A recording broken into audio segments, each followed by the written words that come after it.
नमस्कार साथियों, BPSC TRE 2.0 9 दिसंबर 2023 को जो 6 to 8 मैथ साइंस की परीक्षा हुई थी, उसमें साइंस के 40 क्वेश्चंस पूछे गए थे। तो इन 40 क्वेश्चंस को, इन 40 प्रश्नों का आज हम विश्लेषण समझेंगे और साथ में ये भी देखेंगे कि ये प्रश्न कहाँ से आए थे। और पहली चीज़, ये जो वीडियो है किन किन के लिए इम्पॉर्टेंट है, तो जिनका पीआरटी और 6 to 8 दोनों हैं, पीआरटी और 6 to 8 मैथ साइंस दोनों एग्ज़ाम जिनको देना है, तो उनके लिए ये वीडियो में ये पूरा वीडियो महत्वपूर्ण है। और अगर बात की जाए जिनको केवल पीआरटी देना है, तो यहाँ पे 10th क्लास की एनसीईआरटी से बहुत सारे प्रश्न पूछे गए हैं। 10th क्लास की एनसीईआरटी साइंस से बहुत सारे प्रश्न पूछे गए हैं जो अभी आगे आएंगे, तो वो आपके लिए इम्पॉर्टेंट है। तो इसलिए जो है, और इसके अलावा बात करें तो टीजीटी साइंस के लिए भी ये क्लास जो है इम्पॉर्टेंट है। और इसमें जो प्रश्न पूछे गए हैं वो लेवल 10th एनसीईआरटी था, और साथ में कुछ ऊपर 11-12 लेवल पे भी प्रश्न थे।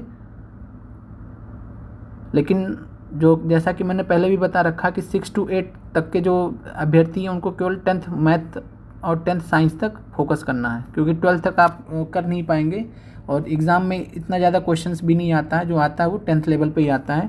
क्वेश्चंस पे आते हैं। पहला प्रश्न है कि 5 डायोप्टर और 4 डायोप्टर की शक्ति वाले 2 अभिसरणकारी लेंसों की समाक्षीय रूप से 10 सेंटीमीटर की दूरी पर अलग अलग रखा गया है, उनके संयोजन से बने लेंस की फोकस दूरी होगी। तो इस जो प्रश्न का आंसर यहाँ पे दिया नहीं गया है, 1/7 इसका आएगा।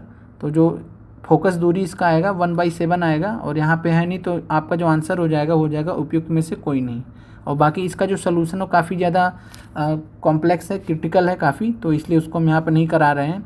अगला प्रश्न है, 220 वोल्ट लाइन पर एक आदर्श ट्रांसफार्मर का उपयोग 110 वोल्ट पर 2 एम्पेयर धारा देने के लिए किया जाता है। तो इस ट्रांसफार्मर की प्राथमिक कुंडली में बहने वाली धारा क्या है? तो यहाँ पे जो है, जो प्राथमिक कुंडली में जो बहने वाली धारा की बात कर रहा है, पूछा है, तो यहाँ पे जो प्राथमिक वोल्टेज है जिसको हम बीपी कहते हैं, तो प्राथमिक जो वोल्टेज है वो 220 वोल्ट है। और उसी के सापेक्ष जो है, जो हमको निकालना है आईपी हमें क्या करना, निकालना है, यानी प्राइमरी करंट हमको निकालना है, प्राइमरी धारा निकालना है। और साथ में अगर बात किया जाए तो और हमें क्या दिया है, तो जो सेकेंडरी वोल्टेज है जो कि 110 वोल्ट है, तो सेकेंडरी वोल्टेज दिया है, और साथ में जो आईएस यानी सेकेंडरी करंट दिया हुआ 2 एम्पेयर। अब जो फार्मूला होता है यहाँ पे, वो फार्मूला होता है BP/BS। ये आपको ध्यान रखना है ऐसे प्रश्नों के लिए। तो BP/BS बराबर IS/IP। तो ये फार्मूला ध्यान रखना है, और इस फार्मूले में जब आप वैल्यू रखेंगे ऊपर वाली, तो आपका जो है आंसर आ जाएगा। यहाँ पे आगे मैं कर रहा हूँ, तो 220/110 बराबर 2/IP, और 110 ये 2 आ जाएगा, और यहाँ से 2 कैंसिल हो जाएगा, तो IP बराबर ये 1 आ जाएगा, या 2/2 आएगा, तो ये 1 आ जाएगा। तो आपका जो IP की वैल्यू है 1 एम्पेयर आंसर आ जाएगा। अगले प्रश्न पे बढ़ते हैं। एक समान चुंबकीय क्षेत्र में एक आवेशित कण के मार्ग की वक्रता त्रिज्या का सीधा अनुपात है। तो इस प्रश्न का जो सही आंसर है वो है कण के आवेश से। तो ये ध्यान रखना आपको कि जो मोमेंटम ऑफ चार्ज पार्टिकल होता है, मोमेंटम ऑफ चार्ज पार्टिकल, उसी से जो है सीधा अनुपात होता है। और मैं इंग्लिश में एक बार पढ़ दे रहा हूँ इसको। तो the radius of curvature of path of charge particle in a uniform magnetic field is directly proportional to. तो ये सीधा अनुपात होता है किसका, जो है रेडियस ऑफ कर्वेचर का, चार्ज पार्टिकल का। यूनिफॉर्म मैग्नेटिक फील्ड की बात कर रहा है, तो जो है वो रेडियस के जो है मोमेंटम ऑफ चार्ज पार्टिकल से या कण के आवेश से जो है उसका सीधा संबंध होता है। तो माफ़ कीजिएगा, इस प्रश्न का आंसर जो है सी नहीं है। मैं थोड़ा हिंदी और इंग्लिश में यहाँ पे कंफ्यूज हो गया। तो कण का आवेश तो चार्ज हो जाएगा, ये नहीं, आवेशित कण के संवेग से हो जाएगा। मोमेंटम मैं इंग्लिश में लिख भी रहा था, लेकिन तो जो मोमेंटम ऑफ चार्ज पार्टिकल है उससे जो है डायरेक्टली प्रोपोर्शनल रहेगा। तो आपको ध्यान रखना है। और ये जो प्रश्न था इसका लेवल एक्चुअली में 9-10th लेवल का ये प्रश्न था, लेकिन यहाँ पे दे दिया गया था। फिर आगे बढ़ते हैं। अगला प्रश्न है, ये भी जो 9-10th लेवल का प्रश्न दिया गया था। 114 माने कि एक हल्का ग्रह एक तारे के चारों ओर r त्रिज्या की वृत्तीय कक्षा में t परिक्रमा काल से विचरण कर रहा है। यदि इन दोनों के बीच में गुरुत्वीय आकर्षण बल r⁻⁵/2 के समानुपाती है तब। तो इस प्रश्न का जो सही जवाब था वह था t² जो है वो डायरेक्टली प्रोपोर्शनल होगा r⁻⁷/2। फिर अगला प्रश्न है कि चुंबकीय क्षेत्र में चुंबकीय क्षेत्र में अंतःक्षेपित प्रोटॉन के बल रेखाओं के लंबवत गतिमान होने पर वह अनुसरण करता है। तो जब प्रोटॉन को इंजेक्ट किया जाता है मैग्नेटिक फील्ड में और वो परपेंडिकुलर अगर मूव कर रहा है लाइन ऑफ फोर्स के, तो उस केस में जो है उसका जो डायरेक्शन होता है वो सर्कुलर पाथ होता है, वृत्तीय पथ होता है। तो ये आपको ये ध्यान रखना है, सर्कुलर पाथ होता है कि जब भी कोई प्रोटॉन को जो है मैग्नेटिक फील्ड में इंजेक्ट किया जाता है और वो परपेंडिकुलर जो है मूव कर रहा है लाइन ऑफ फोर्स के, तो वो जो है हमेशा सर्कुलर पाथ फॉलो करेगा। तो चुंबकीय क्षेत्र में अंतःक्षेपित प्रोटॉन के बल रेखाओं के लंबवत गतिमान होने पर वह वृत्तीय पथ का अनुसरण करेगा। अगले प्रश्न पे आते हैं, दिए गए चालक की प्रतिरोधकता निर्भर करती है। तो ये क्लास 10th एनसीईआरटी से पूछा गया है। तो और इसका जो आंसर है रेजिस्टिविटी जो है किस पे डिपेंड करता है, तो तापमान पर। यह आपको ध्यान रखना है कि तापमान पर जो है टेम्परेचर पे रेजिस्टिविटी डिपेंड करती है, जिसके बारे में हम डिटेल में साइंस एनसीईआरटी की पहली कक्षा आपकी स्टार्ट हो चुकी है और उसके आगे जब हम पढ़ेंगे तो यहाँ पे हमारा कवर हो जाएगा। फिर आगे बढ़ते हैं। अगला प्रश्न है कि किसी दिए गए समय अंतराल में एक कण के लिए वेग समय ग्राफ के अंतर्गत क्षेत्र प्रतिनिधित्व करता है। तो जो वेग समय ग्राफ होता है समय अंतराल में, तो वेग समय ग्राफ को हम क्या बोलते हैं, तो वेलोसिटी टाइम ग्राफ। और जो वेलोसिटी टाइम ग्राफ होता है यह किसको दर्शाता है, तो यह दिखाता है डिस्प्लेसमेंट को। ये एनसीईआरटी में दिया गया है। तो वेलोसिटी टाइम जो ग्राफ होता है वो हमेशा डिस्प्लेसमेंट को दिखाता है, तो ये आपको ध्यान रखना है। और त्वरण को कौन दिखाता है, तो जो बीटी का स्लोप होता है, वेलोसिटी टाइम ग्राफ का जो स्लोप होता है वो त्वरण को दिखाता है। तो ये आपको आगे के लिए ध्यान रखना है। फिर अगला प्रश्न है, 2 एम्पेयर, 4 एम्पेयर, 1 एम्पेयर और 100 एम्पेयर का उपयोग करके प्राप्त न्यूनतम प्रतिरोध है। तो हमेशा ध्यान रखिए कि जो न्यूनतम प्रतिरोध होता है वो दिए गए जो आपको जो दिए गए हैं यहाँ पे रेजिस्टेंस, तो उन रेजिस्टेंस जो प्रतिरोध दिए गए उनमें जो सबसे छोटा वाला प्रतिरोध होगा उससे कम होगा। तो यहाँ पे सबसे छोटा हमारे पास 1 ओम है, तो ये जो है 1 ओम से कम आपका आंसर हो जाएगा। तो ये आपको ध्यान रखना है कि जितने जैसे 2 एम्पेयर दिया था, 4 एम्पेयर दिया था, 1 एम्पेयर दिया था, 100 एम्पेयर दिया था, तो यहाँ पे जो प्राप्त न्यूनतम प्रतिरोध होगा वो सबसे छोटे वाले से कम होगा, तो यानी 1 एम्पेयर से कम होगा। और इसको निकालते कैसे हैं, तो इसको जो है जो पैरेलल वाला फार्मूला होता है रेजिस्टेंस का, जिसको हम बोलते हैं 1/R, RP बराबर 1/R1 + 1/R2 + 1/R3 + 1/R4। इस फार्मूले में आप जो है यहाँ पे 1/2 रखिएगा, यहाँ 1/4, यहाँ 1/1, 1/100। इसको सॉल्व करिएगा तो ये जो है 1 से कम आएगा हर केस में। तो आप इसको सॉल्व भी कर सकते हैं, बाकी ऐसे भी इसको आप समझ सकते हैं। फिर अगला प्रश्न है, परमाणु का नाभिक धनात्मक होता है। तो ये भी एनसीईआरटी से प्रश्न था। परमाणु का नाभिक धनात्मक होता है, किस लिए होता है, क्योंकि प्रोटॉनों की उपस्थिति के कारण। उसके अलावा और कोई कारण यहाँ पे जस्टिफाई नहीं कर रहा है। तो जो प्रोटॉन्स होते हैं उनके वजह से, प्रोटॉन्स की उपस्थिति के कारण परमाणु का नाभिक धनात्मक होता है। और डिटेल में हम एनसीईआरटी की कक्षाओं में जल्द ही करेंगे। फिर है अगला, निम्नलिखित में से कौन सा वोल्टेज का प्रतिनिधित्व करता है। तो वोल्टेज का सबसे पहले हम फार्मूला समझते हैं। तो वोल्टेज का फार्मूला होता है वोल्टेज बराबर वर्क डन अपान क्यू। और बी को जो है क्यू बराबर क्या होता है, तो क्यू बराबर IT होता है। तो W/IT हो जाएगा, यानी वर्क डन यानी किया गया कार्य अपान धारा गुणे समय। तो आपका पहला ऑप्शन हो जाएगा किया गया कार्य अपान धारा गुणे समय। तो ये आपका जो है आंसर हो जाएगा ए। समझ में आ गया होगा आपको इस फार्मूले से। फिर अगला प्रश्न है 121, यदि तरंग दैर्घ्य बैगनी से लाल की तरफ जाए, यदि तरंग दैर्घ्य बैगनी से लाल रंग की तरफ जाए, बढ़ाई जाए तो चमक। तो यहाँ पे इस कॉन्सेप्ट को समझने के लिए पहले आपको यहाँ पे समझना पड़ेगा BIBGYOR, बिबग्योर जिसको बोलते हैं। तो यहाँ पे आपको ध्यान रखना, जो ग्रीनिश येलो रंग होता है, ग्रीनिश येलो रंग का जो चमक होता है ये सबसे ज़्यादा होता है। जो इसकी चमक होती है वो सबसे ज़्यादा होती है।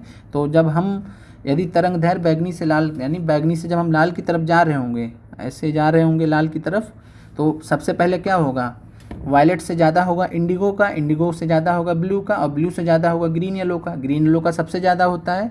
तो पहले क्या होगा, पहले जो है बढ़ेगा, पहले क्या होगा, पहले बढ़ेगा, उसके बाद ग्रीन येलो का चूँकि ज़्यादा होता है तो उसके बाद जो भी आएगा उससे कम होगा, तो इसके बाद फिर कम होगा, यानी पहले इधर बढ़ेगा और फिर इधर जो है घटेगा। तो उम्मीद करते हैं कि आपको यह प्रश्न समझ में आ गया होगा।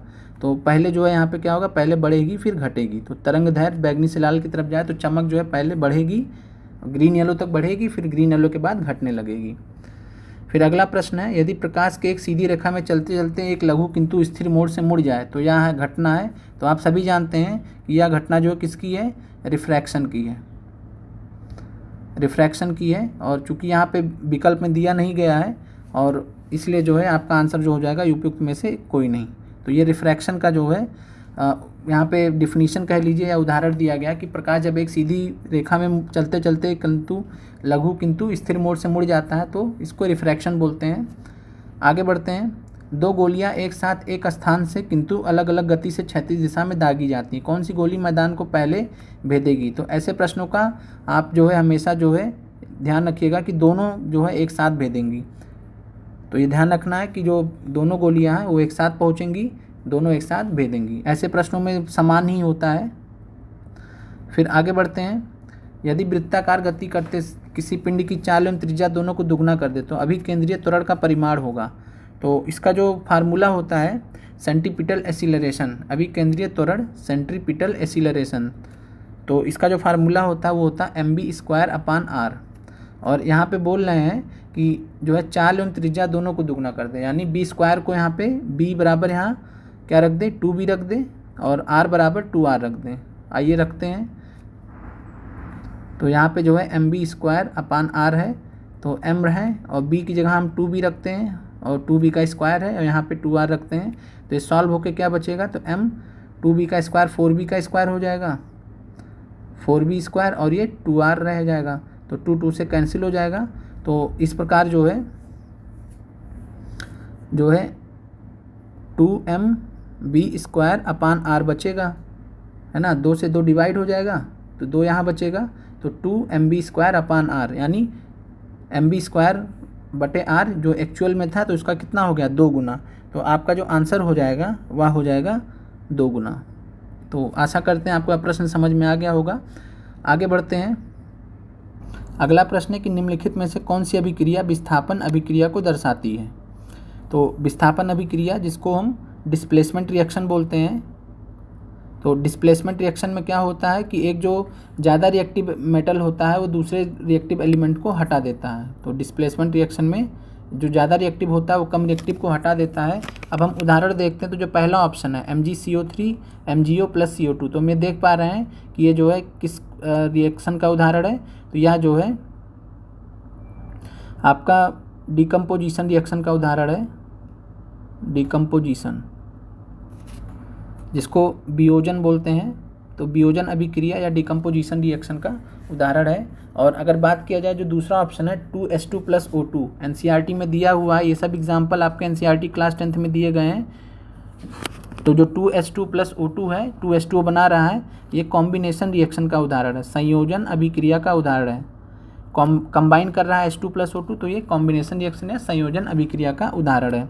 और अगर अगला बात किया जाए 2Na + 2H2O gives 2NaOH + H2, तो आप यहाँ पे देख पा रहे हैं कि Na ने जो है H2O में से OH को ले लिया है और साथ में जो है H2 को अलग कर दिया है, यानी हाइड्रोजन को डिस्प्लेस कर दिया है। तो यहाँ पे जो ये डिस्प्लेसमेंट रिएक्शन का यहाँ पे उदाहरण देखने को मिल रहा है।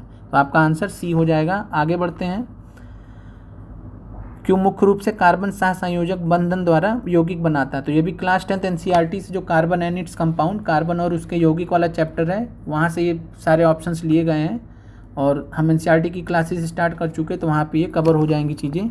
तो क्यों मुख्य रूप से कार्बन सहसंयोजक बंधन द्वारा यौगिक बनाया जाता है। तो इसका पहला ऑप्शन है कि इसकी सबसे बाहरी कक्षा में 4 इलेक्ट्रॉन स्थित होते हैं, तो ये सही है। 6 होते हैं कार्बन के पास, तो पहले में 2 हो जाएंगे, बचे बाद में 4, सही है। इसको C4+ बनाने के लिए काफ़ी मात्रा में ऊर्जा की आवश्यकता होती है। यहाँ पे एक चीज़ समझिए आप कि जो C4+ होता है इसको बोलते हैं कैटायन, इसको बोलते हैं कैटायन। और जो कैटायन के जो है कब बनता है, C4+ कब बनता है, जब ये 4 इलेक्ट्रॉन दे देगा। और जिस केस में अगर इलेक्ट्रॉन लेगा तो वहाँ पे एनायन बनेगा। क्योंकि यहाँ पे इलेक्ट्रॉन दे देगा तो इलेक्ट्रॉन देने से जो है ये बॉन्डिंग कर लेता है अदर उससे, तो इस प्रकार जो है C4+ बना लेता है, कैटायन बना लेता है, क्योंकि इसने 4 दान कर दिए। जो दान कर दिया वो हमेशा पॉजिटिव रहेगा। तो ये जो है और फिर इसमें जो C4 कैटायन होता है, इसको बनाने के लिए काफ़ी मात्रा में ऊर्जा की आवश्यकता होती है। ये भी बात बिल्कुल सही है, क्योंकि बगैर ऊर्जा के जो है कैटायन नहीं पॉसिबल है। फिर है अपने अष्टक को पूरा करने हेतु अपने संयोजकता इलेक्ट्रॉन को बांटता है। तो ये भी बात सही है, अपने अष्टक को पूरा करने के लिए अपने संयोजकता इलेक्ट्रॉन को, जो बैलेंस इलेक्ट्रॉन्स हैं उनको जो है ये बांटता है, शेयर करता है। तो आपका जो तीनों ऑप्शन सही हो जाएंगे, तो उपयुक्त में से एक से अधिक आपका सही हो जाएगा। आगे बढ़ते हैं।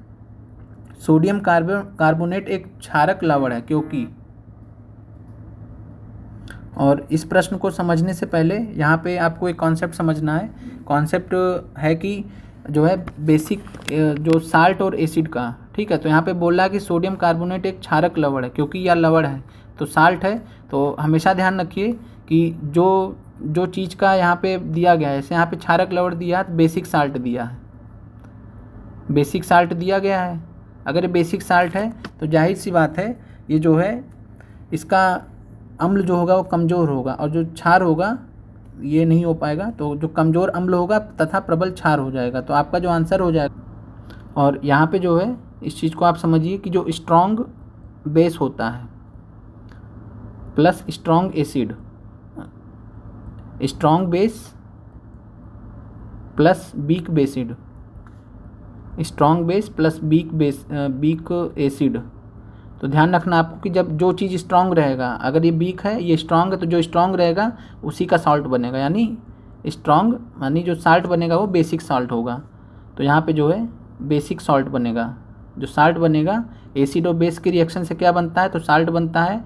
तो यहाँ पे जो स्ट्रॉन्ग बेस है और वीक एसिड है, तो इस केस में क्या बनेगा, बेसिक साल्ट बनेगा। अब चूँकि सोडियम कार्बोनेट क्या है, बेसिक साल्ट है, बेसिक साल्ट है, और बेसिक साल्ट है तो इसका मतलब ये स्ट्रॉन्ग बेस और वीक एसिड से बना होगा।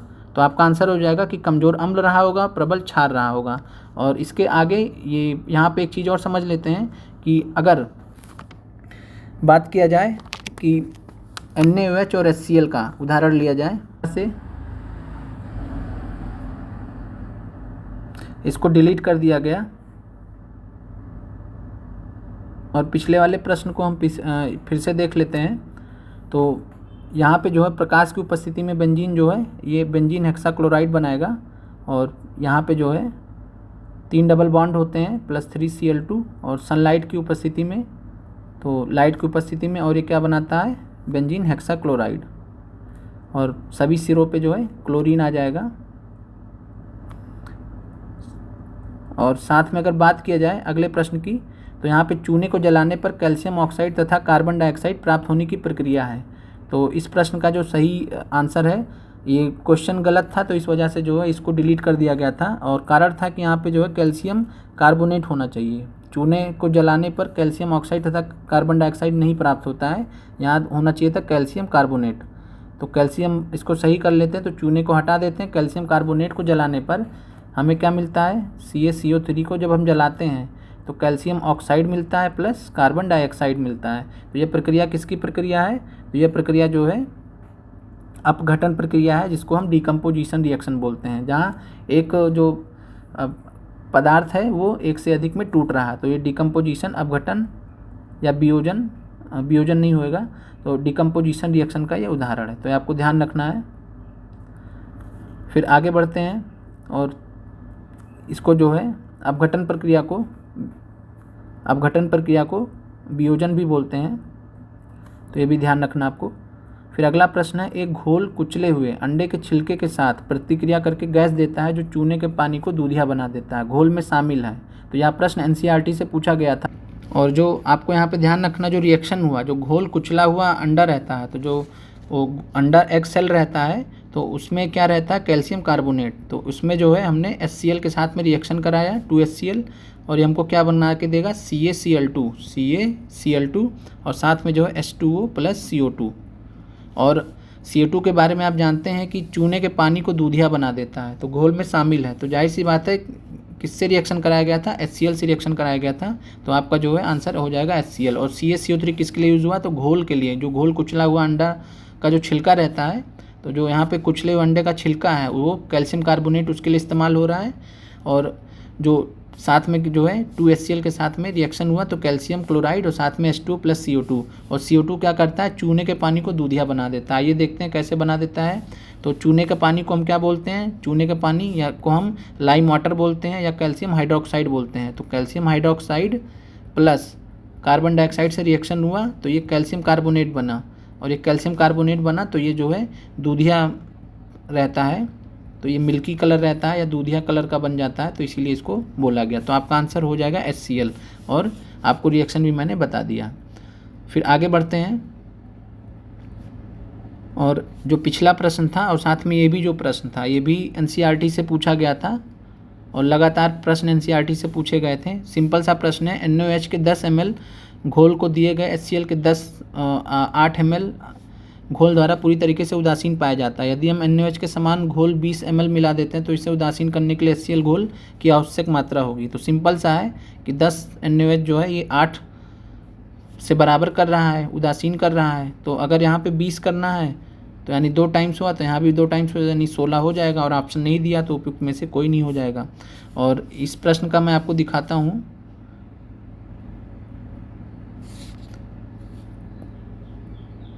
ये आप देख सकते हैं, ये जो प्रश्न है NCERT क्लास 10 से चैप्टर 2 से पूछा गया।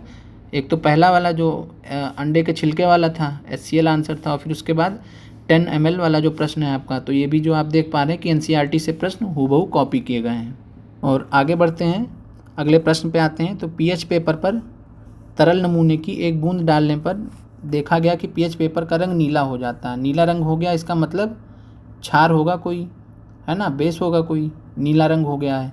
तो यहाँ तरल नमूना है, तो कौन हो सकता है, आसुत जल नहीं हो सकता, डिस्टिल वाटर नहीं हो सकता, नींबू का रस नहीं हो सकता, सोडियम बाइकार्बोनेट का घोल हो सकता है, क्योंकि सोडियम बाइकार्बोनेट का जो घोल होता है वो क्षार होता है, क्षारीय होता है, बेसिक होता है, और यहाँ पे नीला रंग केवल बेसिक ही दिखा सकता है, क्षार ही दिखा सकता है। तो आपका आंसर हो जाएगा सोडियम बाइकार्बोनेट सॉल्यूशन। आगे बढ़ते हैं, टमाटर में कौन सा अम्ल पाया जाता है। तो ये भी NCERT क्लास 2 से चैप्टर नंबर 2 से पूछा गया था, क्लास 10 NCERT से। टमाटर में जो है ऑक्जेलिक अम्ल पाया जाता है, और यही जो ऑक्जेलिक अम्ल होते हैं बहुत ज़्यादा टमाटर का सेवन करने से जो उसके जो उसका बीज रहता है तो उससे जो है ऑक्जेलेट बनते हैं, ऑक्जेलेट बनते हैं जो किडनी स्टोन्स के नाम से जाने जाते हैं। तो कई लोगों को जो किडनी में स्टोन्स हो जाता है तो उनको मना किया जाता है कि आप जो ज़्यादा टमाटर का बीज का सेवन ना कीजिए। और यहाँ पे अगर बात की जाए तो लैक्टिक अम्ल किस में पाया जाता है, तो लैक्टिक अम्ल जो है खट्टे दूध में, जो दूध खट्टा हो जाता है, या दही में पाया जाता है। और अगर सिट्रिक अम्ल की बात की जाए तो सिट्रिक अम्ल किस में पाया जाता है, तो नींबू में पाया जाता है। और डिटेल में हम किस चीज़ में क्या पाया जाता है NCERT की अगली कक्षा में हम देखेंगे। फिर है Na2CO3 10H2O को कहा जाता है। तो ये भी सिंपल सा प्रश्न है, NCERT से लिया गया है। इसको बोलते हैं हम जो है धोने का सोडा, वॉशिंग सोडा। तो वॉशिंग सोडा का फार्मूला होता है Na2CO3 10H2O, Na2CO3 10H2O। और अगर बात करें बेकिंग सोडा का फार्मूला क्या होता है, तो बेकिंग सोडा का फार्मूला होता है NaSCO3। ये सभी NCERT में दिए गए हैं। और अगर हम बात करें बेकिंग पाउडर की, तो बेकिंग पाउडर भी दिया है। बेकिंग पाउडर में क्या होता है NaSCO3 plus tartaric acid, tartaric acid ये भी NCERT में दिया हुआ है, NaSCO3 प्लस टार्टरिक एसिड, ये बेकिंग पाउडर इसको बोलते हैं। ये बेकिंग सोडा और बेकिंग पाउडर में अंतर होता है। और इस प्रश्न का जो आंसर हो जाएगा धोने का सोडा या वॉशिंग सोडा। अगला प्रश्न है प्रश्न संख्या 135, रसायन विज्ञान में pKa का अर्थ है। तो जो pKa है ये जो है यहाँ पे आपका जो आंसर हो जाएगा, ये लघु गणकीय पैमाने पर अम्ल पृथक्करण स्थिरांक चिन्ह है, symbol for acid dissociation constant eight logarithmic scale. तो ये आपको ध्यान रखना है। फिर अगला है रंगहीन स्पीसीज़ है। तो इसमें जो रंगहीन स्पीसीज़ है वो है Na3BO4। तो ये आपको ध्यान रखना है अगली बार के लिए। फिर है कौन सी धातु जर्मन सिल्वर का हिस्सा है। तो जो जर्मन सिल्वर होता है, जर्मन सिल्वर में 60% कॉपर पाया जाता है, जिंक की जो मात्रा होती है 20% होती है, और जो निकल की मात्रा होती है वो 20% होती है। तो इसमें सभी पाए जाते हैं, और जर्मन सिल्वर एक एलॉय है। और ध्यान रखना आपको कि सिल्वर नाम है लेकिन सिल्वर नहीं पाया जाता है। जर्मन सिल्वर में सिल्वर नहीं पाया जाता, सिर्फ नाम का सिल्वर है, सिल्वर इसमें नहीं पाया जाता। कॉपर, जिंक और निकल रहता है। तो आपका आंसर उपयुक्त में से 1 से अधिक हो जाएगा। आगे बढ़ते हैं, कोल्ब की विद्युत अपघट्य विधि किस पर लागू होती है। तो जो कोल्ब का इलेक्ट्रोलिटिक मेथड होता है ये यहाँ पे जो है मिलते जुलते हैं। जो ये पोटेशियम है, ये सोडियम है, एक ही ग्रुप के हैं और इस वजह से जो है, और यहाँ पे जो है इस प्रकार के जो ग्रुप होते हैं इस पे कोल्ब का जो विद्युत अपघट्य विधि है वो लागू होता है। तो आपका जो आंसर इसमें है वो 1 से अधिक है। फिर आगे बढ़ते हैं। अगला प्रश्न है, पत्ती की कोशिकाओं में प्रकाश संश्लेषण का मुख्य स्थान है। तो ये प्रश्न एनसीईआरटी से पूछा गया है। तो पत्ती की कोशिकाओं में प्रकाश संश्लेषण का जो मुख्य स्थान होता है वो होता है क्लोरोप्लास्ट, और क्लोरोप्लास्ट को बोलते हैं हरित लवक। तो हरित लवक जो है इसको क्लोरोप्लास्ट बोलते हैं। इसी जगह पे जो है होता है फोटोसिंथेसिस की प्रक्रिया, तो ये आपको ध्यान रखना है। फिर अगला प्रश्न है, भोजन नली की दीवार के संकुचन एवं विस्तार संचलन को कहते हैं। तो ये भी प्रश्न एनसीईआरटी साइंस से पूछा गया है और इसको हम क्या बोलते हैं, तो पेरिस्टाल्टिक संचलन, पेरिस्टाल्टिक मूवमेंट या पेरिस्टाल्टिक संचलन। फिर अगला प्रश्न है, मनुष्य के गुर्दे को मूत्राशय से जोड़ने वाली नलिका है। तो इस प्रश्न का जो सही जवाब है वह है मूत्रवाहिनी, जिसको हम यूरेटर बोलते हैं। और एनसीईआरटी की क्लास में जब हम बायो की क्लास देख रहे होंगे तो वहाँ पे बहुत ही जो है आसानी से आपको ये सब चीज़ें समझ में आ जाएंगी।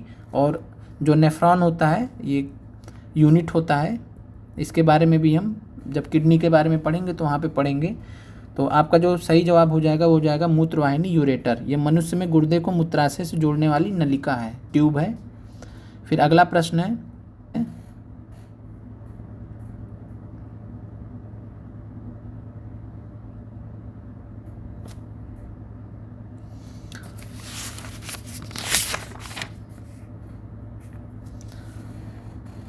अगला प्रश्न है आपका कि निम्नलिखित में से कौन सा पौधे में रसधानी का कार्य नहीं है। तो रसधानी यहाँ पे जो वैक्यूल के लिए यूज़ हुआ है। तो जो वैक्यूल होता है, तो वैक्यूल क्या करता है, वे विषाक्त चयापचयी अपशिष्टों को संग्रहित करते हैं। तो ये बात सही है, वे कोशिका विभाजन की प्रक्रिया में सहायता करते हैं। तो ये जो है गलत है यहाँ पे, और वे स्फीति बनाए रखने में मदद करते हैं। तो ये भी जो है सही हो जाएगा। तो जो वैक्यूल्स होते हैं उनका काम ही होता है कि वो विषाक्त चयापचयी अपशिष्टों को संग्रहित करते हैं और स्फीति बनाए रखने में मदद करते हैं। कोशिका विभाजन की प्रक्रिया में सहायता नहीं करते हैं, और कोशिका विभाजन की प्रक्रिया में साइटोकिनिन का इस्तेमाल होता है, साइटोकिनिन का। जब हम एनसीईआरटी की क्लासेस देखेंगे तो वहाँ पे देखेंगे हम। फिर अगला प्रश्न है 146, रेनबियर के नोट पाए जाते हैं, एनसीईआरटी से प्रश्न लिया गया है। तो ये कहाँ पाया जाता है, तंत्रिका कोशिकाओं में, नर्व सेल्स में पाया जाता है। जो न्यूरॉन का फिगर दिया गया है उसमें आपको मिल जाएगा। तो जो नर्व सेल्स होते हैं, जो न्यूरॉन का जो फिगर होता है, तो न्यूरॉन के फिगर में जो है रेनबियर को दर्शाया जाता है। फिर अगला प्रश्न है, पक्षियों और सरीसृप के बीच की अप्राप्त कड़ी है। तो इस प्रश्न का जो सही जवाब हो जाएगा वो हो जाएगा आर्कियोपेट्रिक्स। और आर्कियोपेट्रिक्स जो था वो एक कह सकते डायनासोर प्रजाति का था, जो पक्षी और सरीसृपों के बीच था। यानी ऐसा सरीसृप था जो उड़ सकता था, तो इसलिए उड़ सकता था, तो इसलिए पक्षी और सरीसृपों के बीच की इसको कड़ी माना जाता है, आर्कियोपेट्रिक्स। फिर अगला प्रश्न है, डेंगू बुखार का कारण है। तो जो डेंगू बुखार का कारण होता है वो अरण्य धारक एर्बोवायरस होता है। और डेंगू बुखार जो है किसके वजह से होता है, तो एडिस एजिप्टी मॉस्किटो के वजह से, एडिस एजिप्टी मॉस्किटो के वजह से। फिर अगला प्रश्न है, नवीनतम द्वितीयक जाइलम पाया जाता है। तो ये क्लास 12th एनसीईआरटी से इसको लिया गया है, क्लास 11th एनसीईआरटी से इसको लिया गया है। तो जो नवीनतम द्वितीयक जाइलम पाया जाता है तो ये जो है फेलोजन के, तो ये जो है संवहनी एधा के ठीक अंदर पाया जाता है, just inside the vascular cambium में नवीनतम द्वितीयक जाइलम पाया जाता है। फिर अगला है, तिलचट्टा में मेलपीगी नलिकाओं द्वारा, मेलपीगियन ट्यूब्यूल्स की बात किया जा रहा है यहाँ पे। तो मेलपीगियन ट्यूब्यूल्स ये भी जो है एनसीईआरटी में दिया है, लेकिन ऊपर की क्लासेस में 11th की क्लासेस में दिया है। तो कौन सा कार्य किया जाता है, तो यहाँ पे जो तिलचट्टा होता है, जिसको यहाँ पे कॉकरोच की बात कर रहा है, तो तिलचट्टा यहाँ पे कॉकरोच की बात कर रहा है। तो कॉकरोच में जो मेलपीगियन ट्यूब्यूल्स होता है वो उत्सर्जन का काम करता है, एक्सक्रीशन का काम करता है। तो आपको यह ध्यान रखना है। और इसमें जो है जो नाइट्रोजनस प्रोडक्ट्स होते हैं, वेस्ट होता है, जो नाइट्रोजन धारी वेस्ट होते हैं उनको ये यूरिक एसिड में कन्वर्ट करता है। तो ये आपको ध्यान रखना है। बाकी हम एनसीईआरटी की कक्षाओं में डिटेल में पढ़ेंगे। और जो इस बार का जो पेपर आया था आपका बीपीएससी टीआरई 3 में जो पेपर आया था 6 to 8 का, उसका जो लेवल था वो सही था, तो इसलिए हम जो है उसी हिसाब से तैयारी करेंगे। और जो इस जो ये आपका 6 से 8 वाला जो प्रश्न, इसमें कई सारे प्रश्न 9-10th लेवल के दे दिए गए थे, तो इस वजह से जो आपको कई प्रश्नों में आपने देखा होगा कि उस पे जो है मेरा भी कमांड उस लेवल का नहीं था। तो और बाकी जो और भी प्रश्न है जो एनसीईआरटी से पूछे गए हैं, ये सबके लिए महत्वपूर्ण है। पीआरटी के लिए महत्वपूर्ण है, 6 to 8 मैथ साइंस के लिए महत्वपूर्ण है, 9-10th के लिए तो ये पूरा पेपर ही महत्वपूर्ण है, क्योंकि काफ़ी स्टैंडर्ड पेपर बना दिया गया था। तो मिलते हैं अगले वीडियो में। जय हिंद साथियों।